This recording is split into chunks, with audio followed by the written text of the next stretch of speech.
Hi, and happy Thanksgiving from Geno's Picks. I know what you guys are thankful for. My bettors went 3-0-1 last week. We're 55% on the year, and we're 77% on Thursday Night Football. So I have to imagine you're thankful for the exact same thing me and Joe are this holiday season, Sportsbook Review. Find people like Zach and Alicia, shout out, that gave us this year, and we're having fun with it. So you can't wait to get to the picks. But first, you know what really grinds my gears? Anyone that follows me on the Artie Lang podcast knows I'm always correcting people for their adverbs, because I love adverbs. I hate adjectives. Adjectives are what are screwing this country up and dividing us, especially this time of year when I have to hear not all lives matter, Black lives matter. When I have to hear people complaining that the red Starbucks cup is anti-Christian. No, they're not. Stop worrying about the stupid adjectives that divide. And this time of year, let's be thankful for adverbs that amplify. Love passionately, smile constantly, bet ridiculously, and laugh hysterically. I've had it with people preaching to me Black Lives Matter. You don't have to tell me Black Lives Matter. I know. I bet on the NFL and the NBA.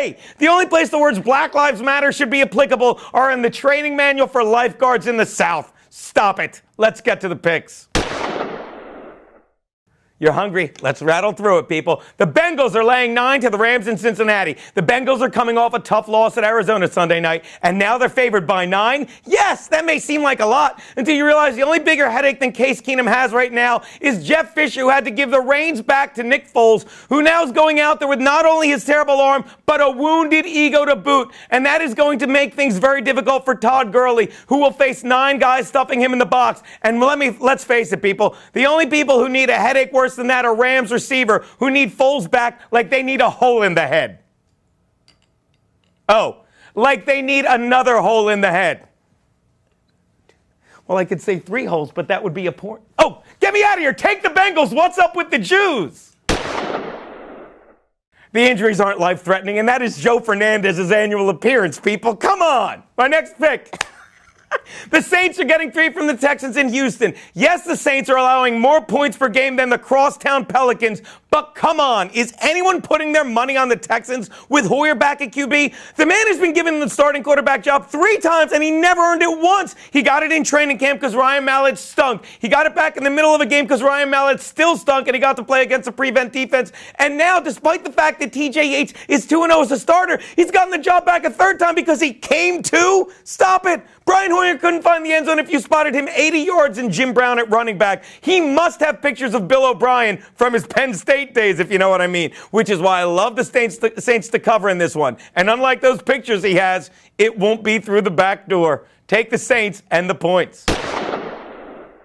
My next pick, your beloved Colts, Amy and Paulie Skaggs, are laying 3 to the Bucs at the RCA Dome. Through 11 weeks of the football season, who are the only undefeated QBs in the NFL? Brady, Cam, and Matt Hasselbeck, Hucklebuck if you're my brother, who is now 3-0 as a starter. Well, make it 4-0 because the guy doesn't turn the ball over, and facing the Colts defense, I'm sorry, Tampa Bay, isn't as easy as facing the Eagles defense, who it came out this week that Chip Kelly has lost the team. Hey, Chip, I found them. They're in the basement. They don't trust you. Take these Colts and lay the 3. Which brings me to my Double Your Money Monday Night, or as I like to call it, another push with the friggin'... All right, the Ravens are getting 2.5 from the Browns in Cleveland. Did you know Matt Schaub is the new starter in Baltimore? I had to look it up too. But Matt Schaub and running back Javorius Allen know they have big shoes to fill, filling in for Justin Forsett and Tony Flacco, and they will do exactly that, especially against this terrible run defense that Cleveland has been putting up all year. And Josh McCown is going to take a giant step back because he didn't earn the job back. Johnny Manziel handed it back to him on a Patron silver platter, which is why Josh McCown knows he has big shoes to fill as well. Clown shoes, because Johnny Manziel's an absolute joke, and the Browns don't bounce back from this one. Take the Ravens and the 2.5 you're getting.